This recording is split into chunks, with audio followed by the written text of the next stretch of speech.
the way that meditation is often taught is this idea that you close your eyes and you don't have any thoughts, and that's meditation.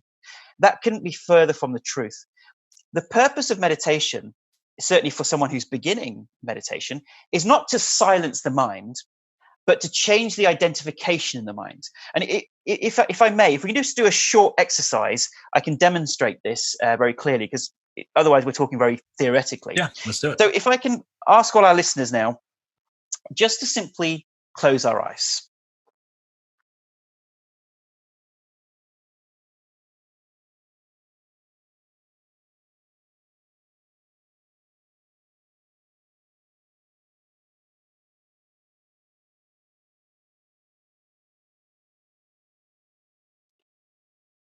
Okay, we can take a slow, deep breath in and breathe out and just open our eyes.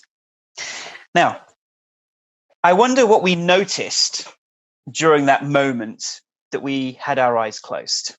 Yeah. Now, most people, let me ask you, Dr. Ruscio, what did you notice? I just asked you to close your eyes. What were the thoughts that were going on in your head at that moment? Well, the first thing I thought was, because there was that moment of silence, oh boy, did our recording just crash? Did our connection crash? I thought you might think that.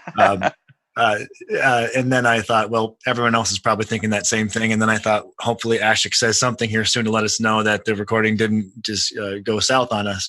And then for a moment, I felt a bit relaxed, because as you can probably imagine, my mind is always racing during these conversations, thinking about what to ask next and where to steer the conversation. But I had a nice moment of reprieve from that when you said take the breath, and there was kind of a momentary lapse in my frenetic thinking about the next few questions, and just a moment of kind of stillness there. So very interesting, isn't it? So when we think of what is the nature of the mind, the nature of the mind is to default to the negative or to worry. So as soon as we close our eyes there, the thought was, what could be going wrong now? Yeah. And naturally, often the people who find it difficult to meditate is because they close their eyes and their brain is still whizzing away, thinking of what could go wrong or the things they still haven't sorted out yet. So the nature of the mind is to default to the negative. And the second nature of the mind that we just noticed there is that it goes to the past and the future. So it's never in the present moment. It was thinking about, well, what about the questions I asked next? And where's this interview going? And all of those kinds of thoughts. So the mind is constantly thinking about the past and the future. And the key thing there is the mind is supposed to be a tool. And yet the tool has overtaken the person, the being. Yeah. So that we are so identified with these thoughts, we're just churning out thoughts without an awareness. So let's now repeat that exercise, but this time, let's be aware of what the mind is thinking about. So rather than being our thoughts and engage with our thoughts, we take a step back and we watch the mind.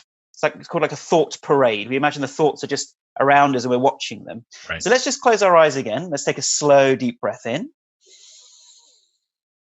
And let's breathe out slowly. And this time, let's become aware of what thoughts pop into our minds.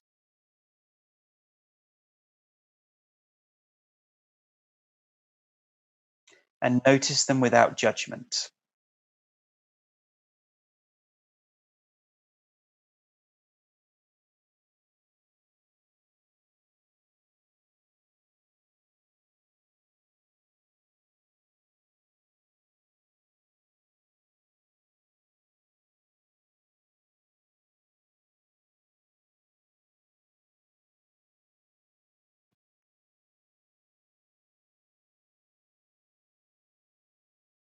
And let's take a slow, deep breath in.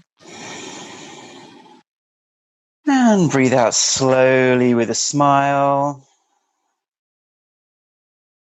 And when we're ready, we can just gently open our eyes.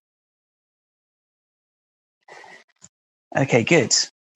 So what did you notice? What did you notice there? This time I was actually much more relaxed because I wasn't worried about the recording. I was a bit more ready for the pause.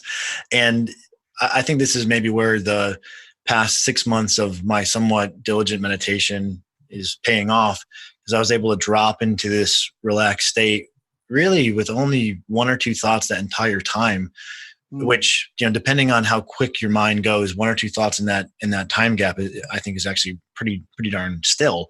The first thought I had was my window is open and a nice kind of spring breeze came through, and I just kind of enjoyed that feeling of warm air, birds chirping, and just really being in the now. And then there was a nice moment of stillness. I had a quick flicker of meeting up with a friend later today, and I had a quick flicker of make sure to call John after, and I let that kind of fade away. I had a quick flicker back to Austin, just a quick kind of flash from the PaleoFX conference I was recently at, let that thought fade away. Another breeze came in, got caught in that moment, and pretty much here we are now. Yeah. So what's interesting is that, so obviously you're someone who has meditated recently.